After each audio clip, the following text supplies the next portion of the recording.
Queremos dar as boas-vindas a todos vocês, mais uma vez, para mais uma edição de Expondo as Escrituras. Queremos também cumprimentar aquelas pessoas que nos acompanham pela internet e receber a todos com muita alegria nessa noite. Nós vamos começar com uma palavra de oração, pedindo as bênçãos do nosso Deus para tudo que nós faremos aqui nessa noite. Vamos ficar em pé e buscar a face do nosso Deus.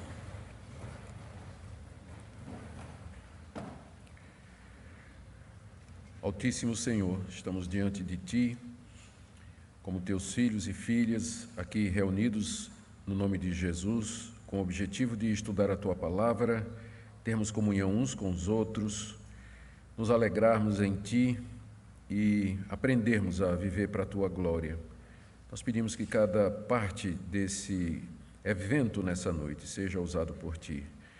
Os cânticos, a exposição bíblica, período de perguntas e respostas, depois o período de sociabilidade, lá embaixo no salão, tudo seja usado para a alegria do Teu povo aqui presente e crescimento no conhecimento do Senhor.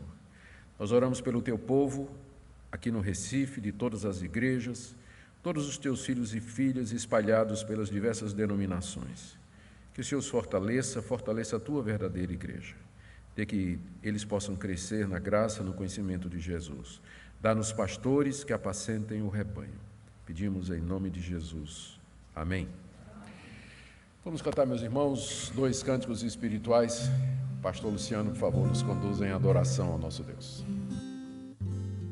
Perante o trono do alto céu, perante o trono do alto céu, eu tenho forte defensor, um sacerdote que em amor apela eterno pelos seus. Meu nome marca suas mãos, escrito está em seu coração, e quanto é certo seu favor, eu estarei com meu Senhor, eu estarei com meu Senhor. Quando me lembra o tentador de minha culpa, meu pecar, elevo os olhos ao Senhor, que pôs um fim ao meu pesar. Sendo inocente, ele morreu, tomando a si a minha vez. De Deus a ira satisfez, olhando a cruz me perdoou, olhando a cruz me perdoou. Cordeiro amado, eterno Deus, perfeito e justo, reviveu em graça, glória e louvor. O imutável grande eu sou, preço de sangue ele pagou, pra elevar tal pecador ao santo trono do alto céu. A Cristo Deus meu Redentor, a Cristo Deus meu Redentor. Preço de sangue ele pagou, pra elevar tal pecador ao santo trono do alto céu. A Cristo Deus meu Redentor, a Cristo Deus meu Redentor.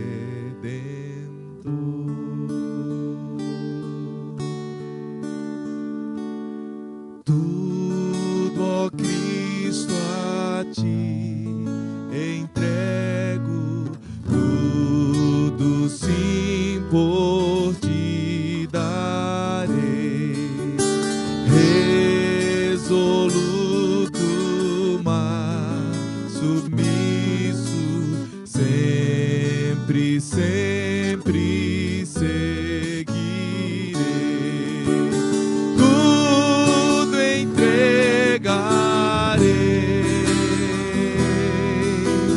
tudo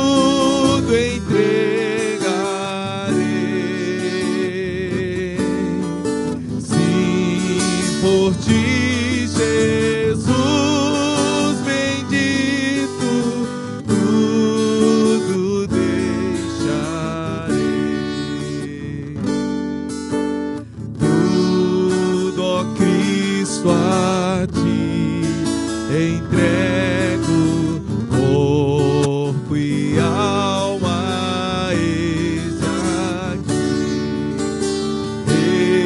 Este mundo mal renego, ó Jesus, me aceita a mim.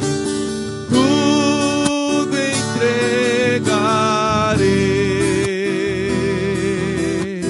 tudo entregarei.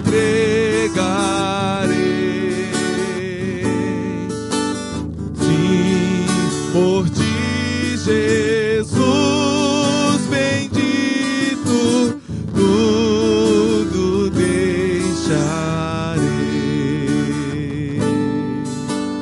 Tudo, ó Cristo, a ti entrego.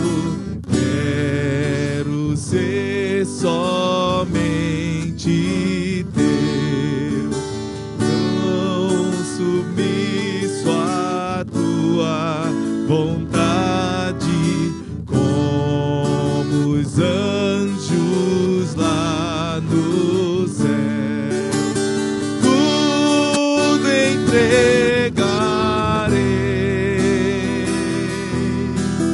tudo entregarei.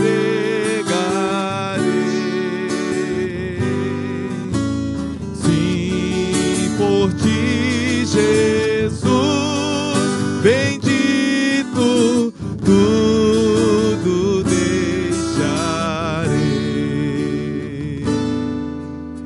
Tudo, ó Cristo, a ti entrego. Ó, eu sinto teu amor transformar a minha vida e meu coração, Senhor. Tudo entregarei, tudo entregarei.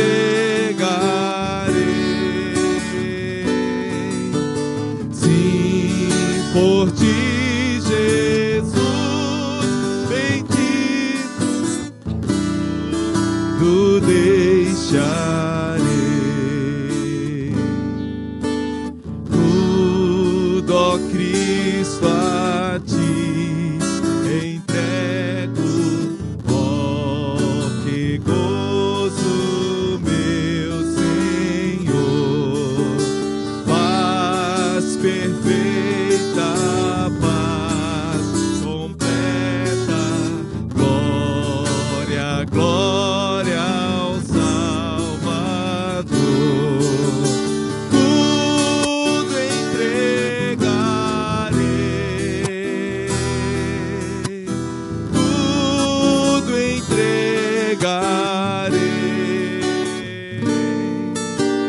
Sim, por ti, Jesus bendito, tudo deixarei.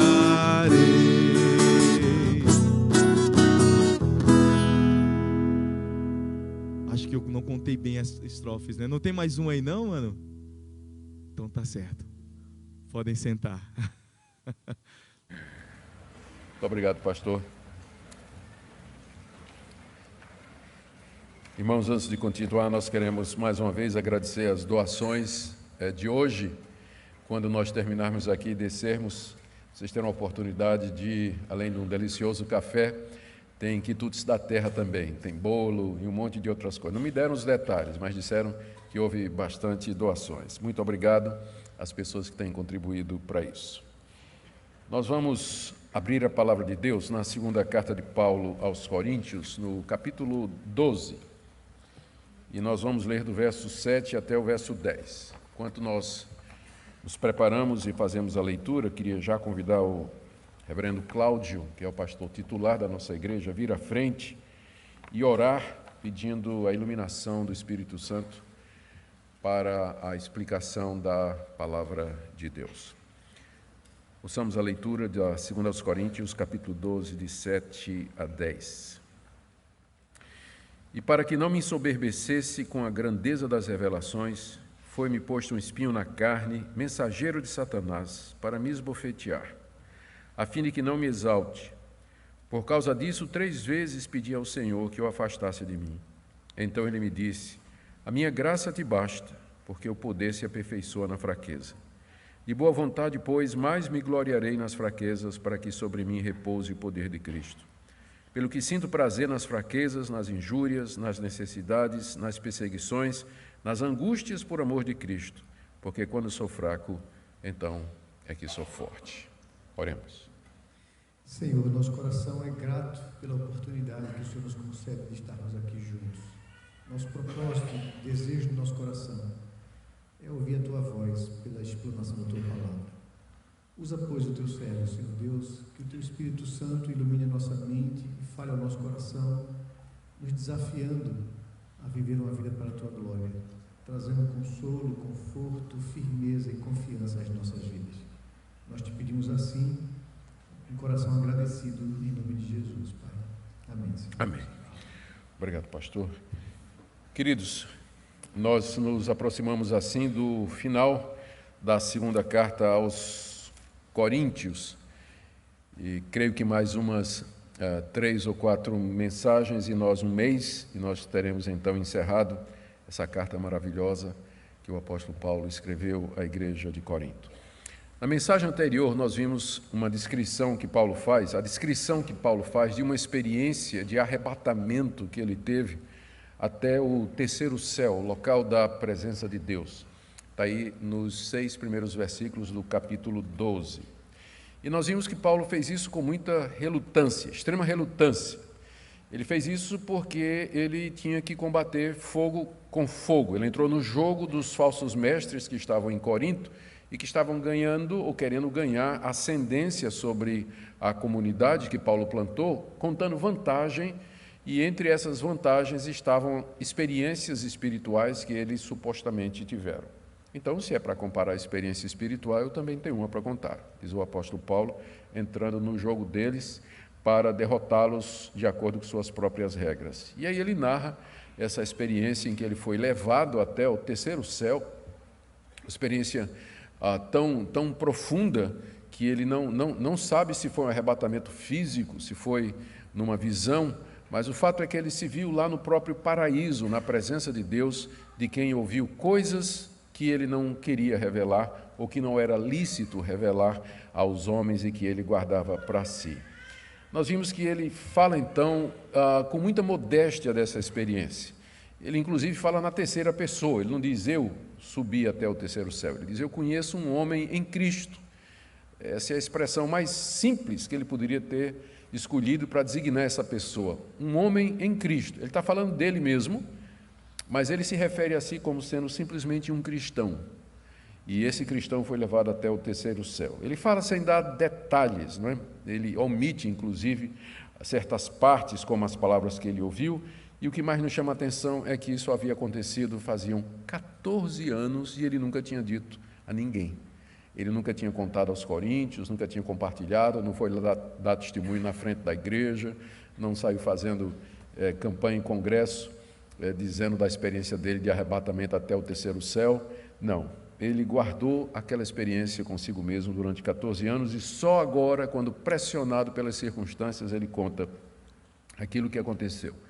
Isso porque Paulo tinha um princípio que guiava o ministério dele. Ele queria que as pessoas formassem uma opinião sobre ele com base no exemplo dele e na pregação dele. Verso 6. Se eu vier me gloriar, não serei nécio, porque direi a verdade, mas eu me abstenho para que ninguém se preocupe comigo, mais do que em mim vê ou de mim ouve. Paulo queria que as pessoas o julgassem, ou formassem uma opinião, uma avaliação dele, pelo exemplo de vida que ele tinha dado lá aos coríntios e pela pregação do evangelho que ele tinha feito lá. Ele não queria que as pessoas formassem uma opinião sobre ele a partir das experiências pessoais que Paulo contasse, tais como essa do arrebatamento, mas sim seu testemunho e sua palavra.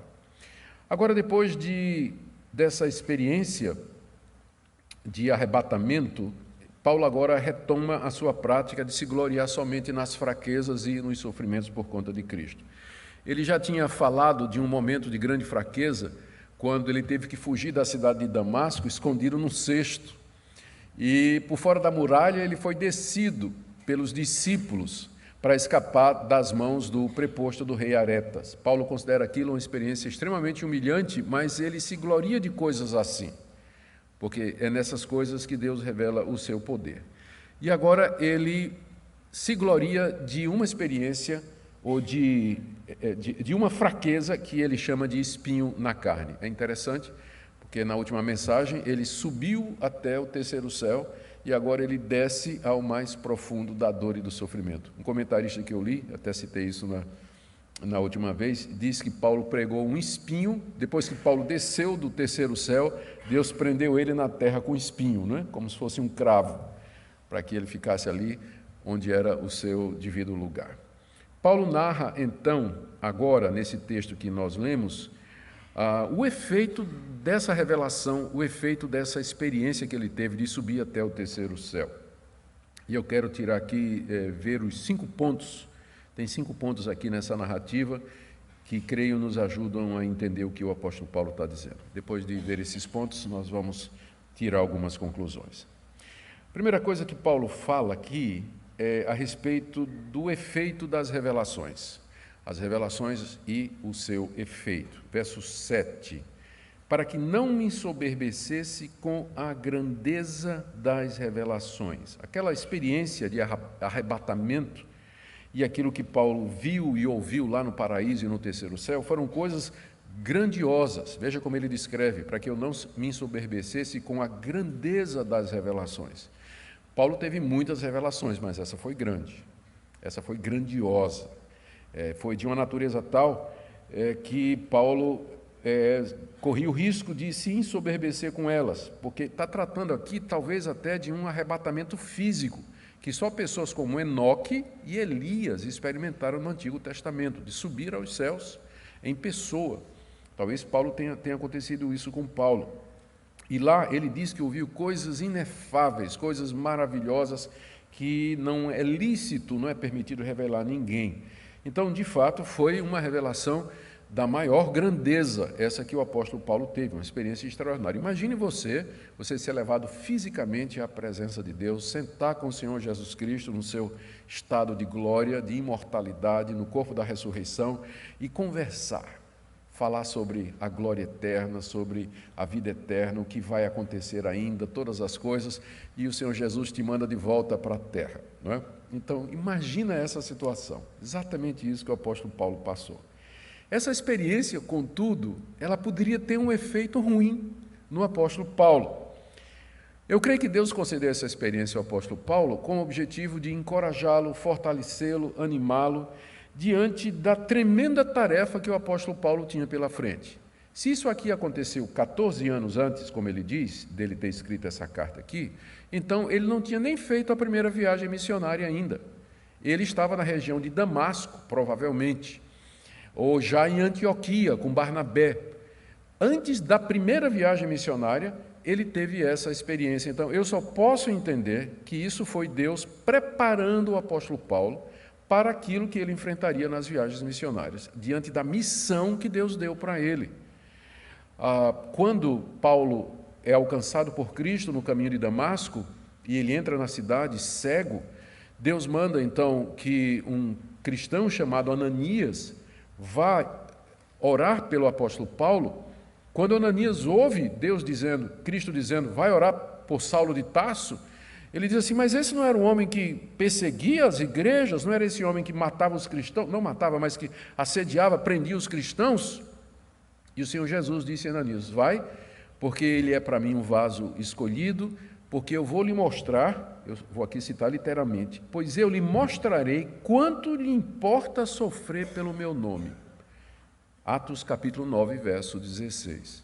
Então, já no chamado de Paulo, foi dito a ele, você vai sofrer, você foi chamado para testemunhar de Cristo aos gentios, mas você vai sofrer por isso. Então, eu creio que não muito tempo depois é que ele tem essa experiência de arrebatamento até o terceiro céu, exatamente para prepará-lo para aquela missão que Deus lhe havia dado desde a sua conversão. Contudo, Paulo era um pecador, como nós somos, e aquilo que poderia ser um motivo de encorajamento, de fortalecimento, de ânimo, poderia se tornar um motivo de ensoberbecimento ou de orgulho, como ele diz aqui, não é? No verso 7, para que eu não me ensoberbecesse com a grandeza das revelações. As revelações foram dadas para encorajá-lo, para fortalecê-lo, mas por causa da sua natureza humana, havia possibilidade de que a soberba entrasse no coração do apóstolo Paulo. Ele poderia pensar que ele era melhor do que os outros, que ele era especial. Ele poderia se exaltar, se tornar alguém arrogante. E se isso acontecesse, Deus não poderia usar Paulo nas missões que tinha já preparado para ele. Porque Deus não pode usar uma pessoa arrogante. Deus não usa os arrogantes. Na verdade, a Bíblia diz que Deus resiste aos soberbos, mas dá sua graça aos humildes. Então, havia essa possibilidade de que o apóstolo Paulo, diante da grandeza das revelações, ele deixasse aquilo subir ao seu coração, ele podia pensar que ele era alguma coisa, exaltar-se, e aí então entristeceria o Espírito Santo, e Deus não poderia usar uma pessoa arrogante como Paulo. O segundo ponto aqui da passagem, eu creio que pode ser resumido nisso aqui. O grande amor de Deus pelo apóstolo Paulo. Conhecendo a natureza do seu servo, conhecendo quem era Saulo de Tarso, e diante da grandeza da revelação que o próprio Deus lhe deu, Deus tomou uma providência para evitar que o seu servo ficasse arrogante. Deus tomou uma providência. Deus conhecia Saulo de Tarso. Ele não devia ser uma pessoa muito humilde, não é? Saulo era um fariseu arrogante, era um fariseu versado na lei. Ele diz nas suas cartas que ele era mais avançado do que os seus colegas no conhecimento das leis de Moisés e tudo mais. Tomou a iniciativa de pedir autorização para perseguir os cristãos. A índole do apóstolo Paulo deveria ser de tendência à arrogância, à violência, à prepotência, soberba. E Deus conhecia muito bem quem ele havia resgatado das trevas, e aí então Deus lhe deu alguma coisa para lembrá-lo de quem ele era. Esse foi o grande amor de Deus pelo apóstolo Paulo, porque Deus podia não ter feito nada. E aí então o orgulho ia subir para a cabeça de Paulo, e o orgulho precede a queda, né? Ele mesmo ia cair pela sua própria arrogância. Mas no grande amor de Deus pelo apóstolo Paulo, Deus lhe deu alguma coisa para lembrá-lo que ele era fraco, que ele era vulnerável, que ele era mortal e que ele era totalmente dependente de Deus para viver e para servir naquela missão. E embora o diabo seja mencionado aqui, não há dúvida de que o espinho na carne procedeu de Deus. Exatamente por amor ao apóstolo Paulo, Deus colocou um espinho na carne no apóstolo Paulo para evitar que ele se ensoberbecesse. O diabo jamais faria isso, porque o diabo queria o contrário. O diabo queria, na verdade, era que Paulo ficasse arrogante, porque ele sabia que Deus derrubaria o apóstolo Paulo em caso de arrogância. O diabo não faz nada para nos manter humildes. Tudo que o diabo faz é para excitar a nossa arrogância e o nosso orgulho. Então, embora o diabo seja mencionado aqui, não foi ele que colocou o espinho na carne. Na verdade, foi Deus, procede de Deus, e é um ato de amor de Deus, de providência de Deus, para com o seu servo que ele havia levantado para essa missão tão gloriosa. O terceiro ponto, então, é lógico, não é? O que foi então que Deus colocou em Paulo? O que é esse espinho na carne? A natureza desse espinho na carne tem desafiado os estudiosos, porque Paulo aqui não entra em detalhes. Ele fala de uma maneira muito genérica, provavelmente porque os coríntios deveriam saber do que é que Paulo estava falando. Então, ele não precisou dar aqui os detalhes.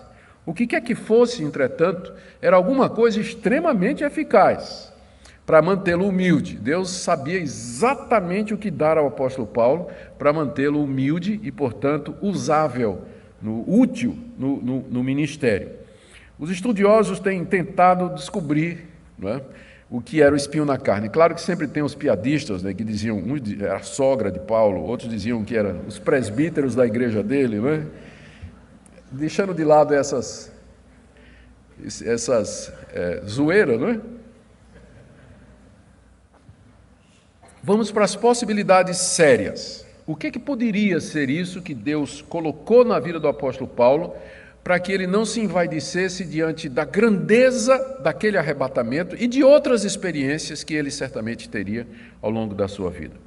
As tentativas mais comuns são essas. Primeiro, que foi uma doença dolorosa, alguma doença, talvez um reumatismo, alguma doença crônica que fazia com que Paulo sentisse dores muito grandes, a ponto de que a nova tradução na linguagem de hoje, ela já traz assim: Deus me deu uma doença dolorosa, como se fosse um espinho na carne. Não é? Então existe essa possibilidade.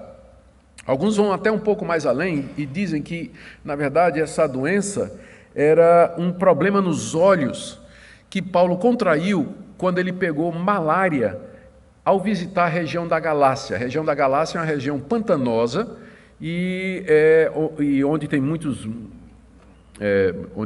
mosquitos e muitos animais e muitas possibilidades de pegar doença, esse tipo de doença que você pega num pântano, como por exemplo a região pantanosa, como por exemplo a malária, como se pega na selva e tudo. Só o Ronaldo Lidório, ele já pegou quase 30 malárias, né? Já teve mais de 30. E no caso de Paulo, ele teria contraído malária naquela região da Galácia e acabou afetando os olhos dele. E é por isso talvez que Paulo lá, essa é a razão pela qual, dizem, Paulo na carta aos Gálatas diz assim: eu dou testemunho de que vocês estariam prontos para arrancar os próprios olhos de vocês e me dar. Ou seja, os Gálatas amavam tanto o apóstolo Paulo que, se pudesse, arrancariam os olhos e dariam para substituir os olhos ruins de Paulo. Isso explicaria porque, no fim, Paulo diz assim: vejam com que grandes letras vos escrevo. Ele não podia ver direito e escrevia com letra grande, tal. Então são ilações, mas ninguém sabe se era exatamente isso aí. Uma outra possibilidade era a rejeição dos judeus. Quando Paulo fala da rejeição dos judeus, ele fala como sendo alguma coisa que quebra o seu coração. Por exemplo, Romanos capítulo 9, Romanos capítulo 10, quando ele diz que a rejeição dos judeus quanto à pregação do Evangelho trazia constante dor e aperto no seu coração. Paulo vivia sofrendo com o fato de que o seu próprio povo não acreditava na sua pregação. Alguns acham que era uma aflição mental que o apóstolo Paulo tinha, como, por exemplo, epilepsia. Ele tinha alguma aflição mental, alguma dificuldade nesse sentido que o atacava de vez em quando. A verdade é que a gente não sabe o que é. O que é que a gente sabe? E o que é importante? Alguns dizem que a coisa ficou sem definição, ninguém sabe quem é o espinho na carne, por uma razão muito prática, porque aí nós podemos nos identificar com essa experiência aqui. E uma vez que eu não sei o que era, tudo que me causa dor, me humilha, me mantém humilde, é o meu espinho na carne.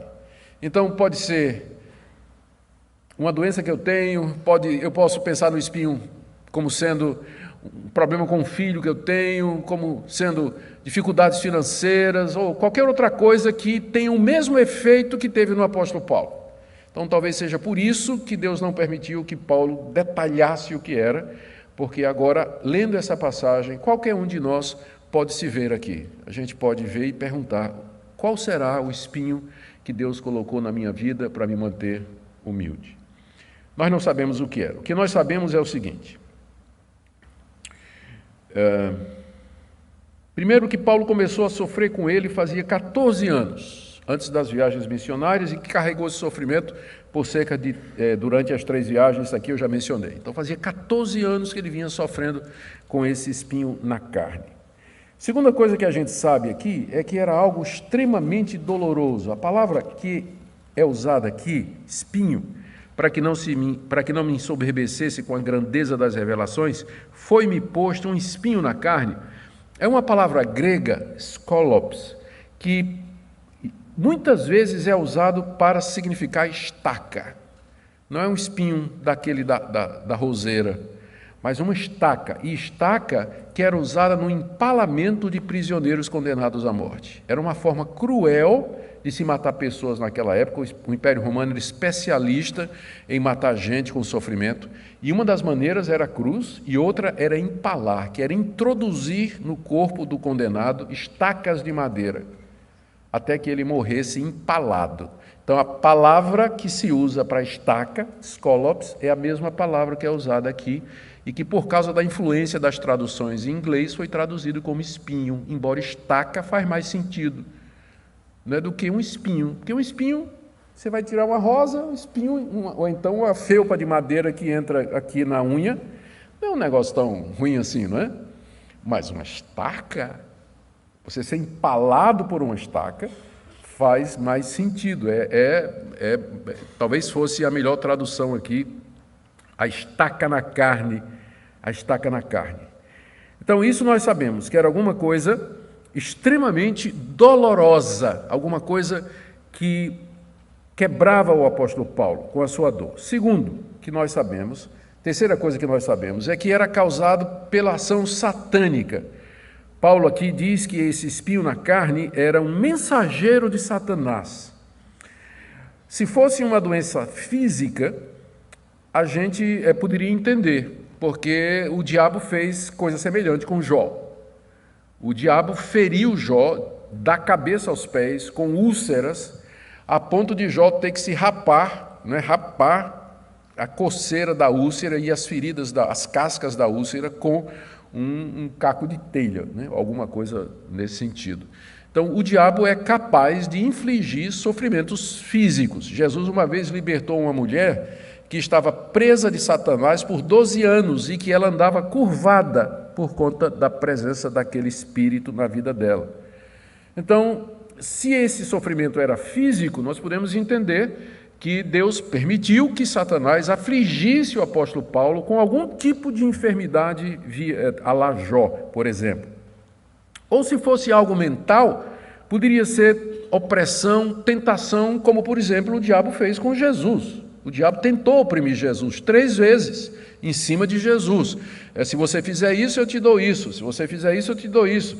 Se você me adorar, eu te darei todos os reinos do mundo. O diabo é o pai da mentira, ele é o opressor. Poderia ser uma opressão constante na vida do apóstolo Paulo, feita por algum espírito na vida dele. O que quer que seja, o que vemos aqui é Deus usando a fúria e a ira do diabo contra o apóstolo Paulo em benefício do evangelho, que quanto mais o diabo tentava, mais Deus usava o apóstolo Paulo. E é interessante a maneira como Deus vence o diabo, né? Deus dá corda, o diabo vai e se enforca nela. Não foi assim na morte de Jesus? O diabo entendeu que o certo era matar Jesus. Entrou em Judas para Judas fazer o quê? Exatamente vender Jesus, porque era esse o plano esperto do diabo, né? Vou matar o Messias. E de fato, Judas, endemoniado, ele traiu Jesus e levou à morte de Jesus, mas só que a morte de Jesus foi a derrota do diabo. Deus deu corda e o diabo se enforcou com ela. O pessoal se refere ao diabo como sendo muito inteligente. O diabo não tem inteligência, ele pode ter argúcia, mas ele foi burro. Né? Foi burro fazer isso com Paulo, porque quanto mais ele fazia isso com Paulo, mais Deus usava o apóstolo Paulo. Ele foi burro quando entrou em Judas, para pensar que matar o Messias seria a solução para todos os problemas, seria resolver o problema, porque, na verdade, a morte de Cristo significa o esmagamento da cabeça da serpente, como o diabo viu lá no Jardim do Éden e ele não entendeu.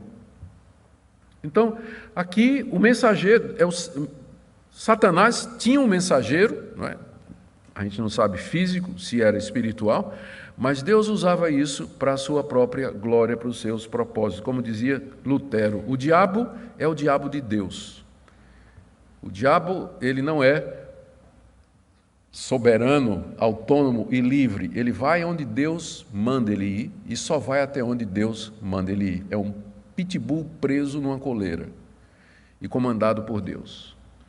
porque não tem criatura alguma no universo que esteja fora do domínio e do controle de Deus. É por isso que por isso que o apóstolo Paulo pode dizer assim: não vos sobreveio tentação que não fosse humana, mas Deus é fiel e não permitirá que sejais tentados mais do que podeis suportar. Essa promessa só faz sentido se Deus tiver o diabo na coleira. Não é verdade? Se não tiver, como é que Deus pode prometer que a gente só vai ser tentado até onde a gente aguenta? É o caso aqui. Ele permite essa ação satânica na vida do apóstolo, mas ao mesmo tempo ele usa isso para benefício do evangelho.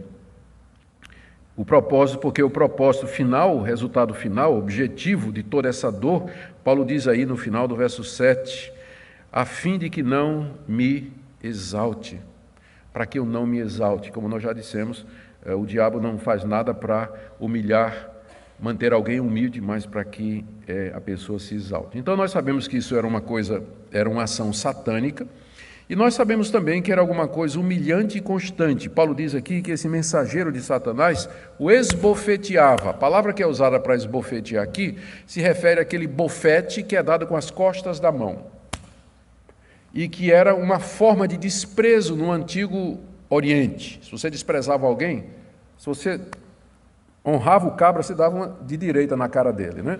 Mas se você desprezava o cara, você dava um bufete na cara dele, assim, de desprezo. Então, essa é a palavra que é usada aqui. Então, além de ser algo doloroso, como uma estaca na carne, era algo que humilhava o apóstolo Paulo como ser esbofeteado em público.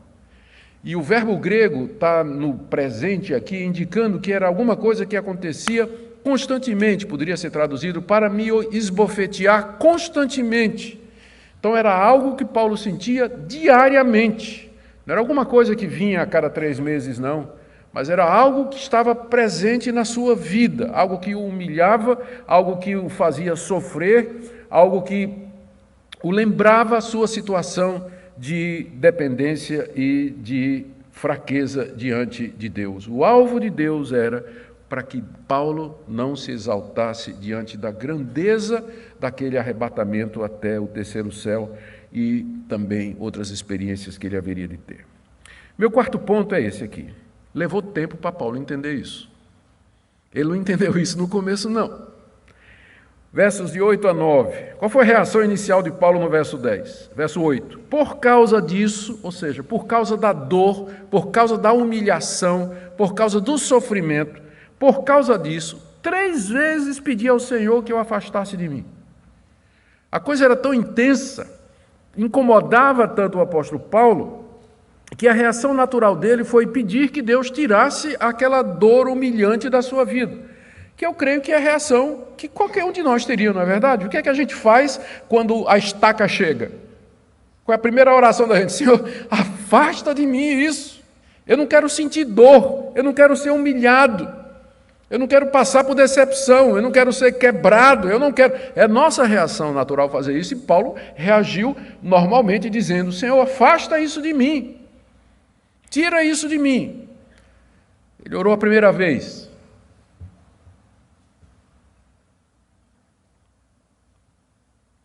Não teve resposta nenhuma. Talvez não tenha tido fé, né? Talvez eu não orei com tanto fervor, talvez não orei no monte. Então eu vou orar de novo. Ele pediu de novo. Nada. Silêncio profundo, né? Será que eu estou pedindo alguma coisa errada? Por que Deus me ouve? Deus sempre me ouve.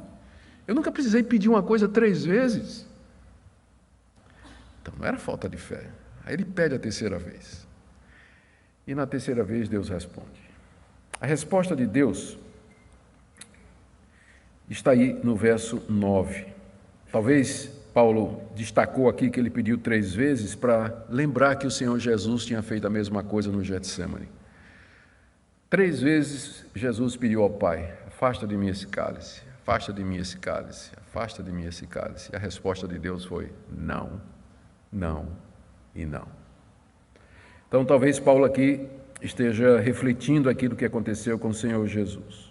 A resposta de Deus aos pedidos de Paulo. Primeiro, Deus não atendeu.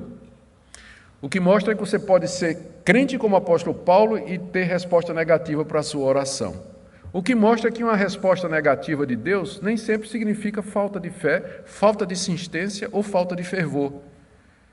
Significa que Deus é soberano para atender as orações do jeito que Ele sabe que é melhor para nós. Porque Deus não deu o que Paulo pediu, mas deu algo melhor do que Paulo pedia. Porque melhor do que Deus tirar o sofrimento da sua vida é Ele dar graça a você para suportar. Que é exatamente a resposta de Paulo aqui, a resposta de Deus aqui no verso 9. Então, ele me disse: a minha graça te basta, porque o poder se aperfeiçoa na fraqueza. A resposta de Deus foi que, na verdade, o que Paulo precisava não era que o espinho saísse, mas para que a graça entrasse. Ele precisava da graça de Deus, era melhor do que viver sem aquele espinho. Deus lhe concedeu graça para suportar a estaca na carne. A graça aqui seria aquele poder extraordinário do Espírito Santo na vida do apóstolo Paulo, para fazê-lo paciente, perseverante, submisso e mesmo grato por toda aquela dor e humilhação que ele sentia. Só a graça de Deus para fazer isso na vida de um cristão. Porque a tendência do cristão é murmurar, reclamar, se queixar de Deus, achar que Deus é injusto, perguntar o que ele fez para merecer isso, por que isso acontece com ele e não com outras pessoas. Então, só a graça de Deus torna essa experiência de uma estaca na carne e uma experiência que é motivo de gratidão e submissão e louvor e glória a Deus. Essa foi a resposta de Deus para o apóstolo Paulo. Paulo, você só precisa da minha graça, você não precisa de mais nada. A minha graça te basta, ela basta para você viver, para você servir, ela vai bastar para as viagens missionárias às quais eu te envio. A minha graça irá com você e eu vou lhe dar condição, não vai ser mais do que você pode suportar. Você vai sentir dor, você vai sentir sofrimento, você vai ser humilhado, você vai passar por situações muito difíceis, mas eu estarei contigo, eu sustentarei você. Eu vou confortar você. Lembra daquelas listas em que Paulo diz assim, de sofrimentos que a gente já viu aqui? Que ele diz assim, perseguido, porém não desamparado. Eu estarei com você em todos esses momentos. A minha graça te basta. Quando a gente aprender isso, a gente vai aprender a orar certo.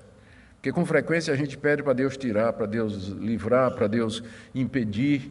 Quando a oração certa é pedir, Deus, se o alvo que o Senhor tem para mim é para me manter humilde, forjar o meu caráter, me ensinar a ser crente, então eu só preciso da tua graça. Me dê graça para que eu entenda isso, para que eu não reclame, para que eu tenha uma vida satisfeita, contente, mesmo no meio de todos esses sofrimentos, sem reclamar, sem murmurar e sem ressentir.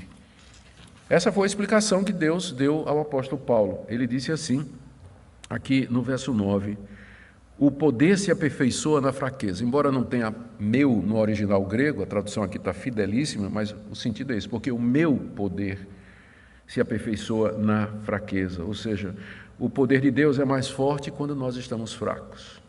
Quando nós estamos fracos, e às vezes para nos quebrar nós precisamos de um espinho, quando nós estamos fracos nós dependemos de Deus, dependemos do poder da ressurreição de Cristo. Quando somos fracos não nos gloriamos em nós mesmos. Quando somos fracos, nós damos toda a glória a Deus. Ou seja, nós estamos prontos para ser usados por Deus. Conclusão que Paulo chegou ao meu quinto ponto, verso 9 a 10. Paulo, então, entendeu a razão. Ele entendeu a razão de todo aquele sofrimento do mensageiro de Satanás, da estaca na carne. Ele entendeu que aquele espinho tinha como objetivo impedir que ele se exaltasse, mantê-lo humilde e ser instrumento de Deus diante das viagens missionárias às quais Deus o havia chamado. E assim, antes de começar a sua primeira viagem, Paulo já tinha aprendido essa lição que ele diz no verso 9, de boa vontade, pois, mais me gloriarei nas fraquezas, para que sobre mim repouse o poder de Cristo. O que Paulo precisava para a sua missão, para viver e para servir a Deus, era o poder de Cristo, era o poder da ressurreição, que é uma coisa que todos nós queremos, que tanto é falado em campanha de avivamento, que tanto é prometido através de pregações, de livros, o poder de Deus. Quem não quer o poder de Deus? Só que o poder de Deus ele não vem da forma como geralmente ou às vezes muitos evangélicos pensam, Mas o poder de Deus consiste em pegar criaturas fracas, frágeis como nós, e usar como vaso de barro, levando um tesouro precioso, que é o Evangelho de Cristo. Às vezes as pessoas ficam impressionadas com o poder de Deus, lendo biografias, histórias de avivamento, conversões de centenas de pessoas, sinais, prodígios, curas e maravilhas, e eles pensam que a manifestação maior do poder de Deus é esse tipo de coisa. Quando a maior manifestação do poder de Deus é fazer você viver humildemente, de maneira grata e satisfeita, mesmo carregando um fardo, uma dor e um sofrimento toda a sua vida. É preciso mais poder espiritual para você ser um crente contente do que ser uma pessoa que faz sinais e prodígios. Você vê que Paulo, o que forjou o apóstolo Paulo, quando a gente lê o capítulo todo, o que forja o apóstolo Paulo, o que prepara Paulo para a sua obra missionária, não foi a experiência de arrebatamento até o terceiro céu, mas foi a estaca na carne. Foi isso que preparou ele para o trabalho. Talvez nós estejamos nos gloriando nas coisas erradas e buscando as coisas erradas. Por isso a resposta é não. Por isso Deus não responde. Porque nós não estamos pedindo com sabedoria. E o que nós precisamos, no final, é simplesmente a graça de Deus. Paulo aprendeu a lição e ele termina dizendo no verso 9 e 10: de boa vontade, pois, alegremente, eu mais me gloriarei nas fraquezas, para que sobre mim repouse o poder de Cristo. E aí ele faz a generalização. Pelo que sinto prazer nas fraquezas. Imagina isso. Veja a ironia quase que você percebe aqui. Eu sinto prazer nas fraquezas. Ninguém gosta de fraqueza. Paulo sentia prazer na fraqueza porque ele entendia qual era o propósito da fraqueza. Quando ele era fraco, então, na verdade, ele era forte. Quando ele era fraco, o poder de Deus se manifestava nele. Sinto prazer nas fraquezas. Aí ele generaliza. Tudo aquilo que o coloca naquela posição de fraqueza. Injúrias, necessidades, perseguições, nas angústias por amor de Cristo. Não só o espinho, mas qualquer outra experiência que me coloque, de fato, na dependência de Deus. Eu me glorio nisso, sinto prazer nestas coisas. Porque quando sou fraco, então é que eu sou forte. Para sermos cristãos como Deus deseja, nós precisamos estar dispostos a renunciar às coisas que nós mais gostamos, às coisas que nós temos mais prazer. A gente gosta do conforto, a gente gosta do lazer, a gente gosta da saúde, a gente gosta das facilidades, a gente gosta de dinheiro, a gente gosta de família, gosta de todas essas coisas. Mas às vezes essas coisas precisam ser tiradas. Às vezes Deus tira essas coisas de nós, tira a saúde, tira dinheiro, tira o marido, tira a esposa, ou às vezes não dá, nem marido e nem esposa, tira um filho. E a gente precisa do poder de Deus e da graça de Deus para permanecer crente quando a estaca chega, quando o mensageiro de Satanás vem e quando o esbofeteamento diário começa.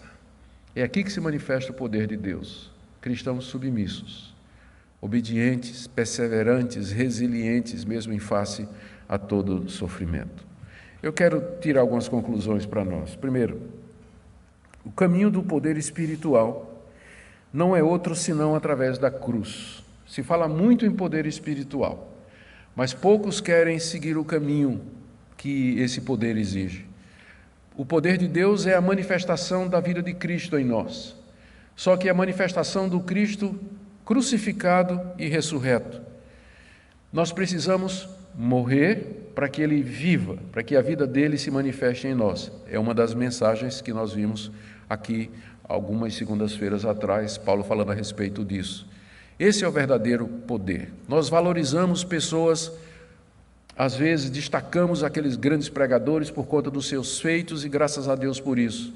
E às vezes esquecemos que lá no meio da igreja tem uma pessoa relativamente desconhecida vivendo no anonimato, mas durante anos, vivendo com um coração contente, um coração feliz a Deus e carregando um fardo enorme que só de pensar a gente se quebra.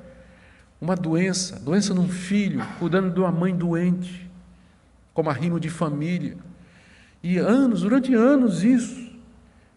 alegremente, renunciando a tudo mais, todos os prazeres da vida ou qualquer outras oportunidades da vida para servir. E a gente não valoriza isso, a gente valoriza o super pregador que faz prodígios, sinais, abre os olhos aos cegos, faz andar aleijados. Da perspectiva de Paulo aqui, está tudo invertido. Paulo não queria se gloriar naquela experiência de arrebatamento ao céu, mas ele se gloriava no espinho na carne, porque isso o deixava numa posição em que toda a glória era de Deus. Dor e sofrimento aperfeiçoam muito mais um pregador do que visões e revelações. Vou repetir. Dor e sofrimento aperfeiçoam muito mais o pregador, o pastor, o servo de Deus, do que visões, revelações e experiências sobrenaturais. Porque Deus prefere usar um pregador sofrido do que um orador arrogante. Ele prefere fazer isso. E se ele tiver que fazer isso na sua vida, ele vai fazer. E por último, lembre que nem sempre Deus responde às orações do jeitinho que você quer, né? Ele nem sempre faz isso. Quando ele faz isso, quando ele não responde do jeito que você quer, não é que ele não ama você, é que você não pediu a coisa certa. Ele tem algo melhor. E às vezes o silêncio de Deus, o não de Deus é melhor do que o sim dele. Eu estou feliz quando eu penso em muitas orações que eu fiz e que Deus, na sua graça, respondeu não, eu digo, Senhor, muito obrigado, porque se eu tivesse dado um sim àquela coisa que eu pedi, eu teria acabado com minha vida, com minha carreira, com meu ministério. Deus, na sua misericórdia, Ele nos dá o que nós precisamos e nem sempre a gente sabe o que a gente precisa. Por isso, confiemos nesse Deus, descansemos nele, e eu termino com essa palavra aqui para você que está vivendo essa vida de sofrimento. Problema físico, mental, problema de família, você teve que abrir mão de oportunidades na vida para poder servir alguém, ajudar alguém. Eu não sei qual é a sua situação de vida, mas eu queria que você olhasse nessa noite dessa perspectiva, de que Deus usa estas coisas para o bem, todas as coisas cooperam para o bem daqueles que amam a Deus. O bem aqui não é o conforto, não é a tranquilidade, mas é sermos mais e mais semelhantes ao Senhor Jesus Cristo. Amém?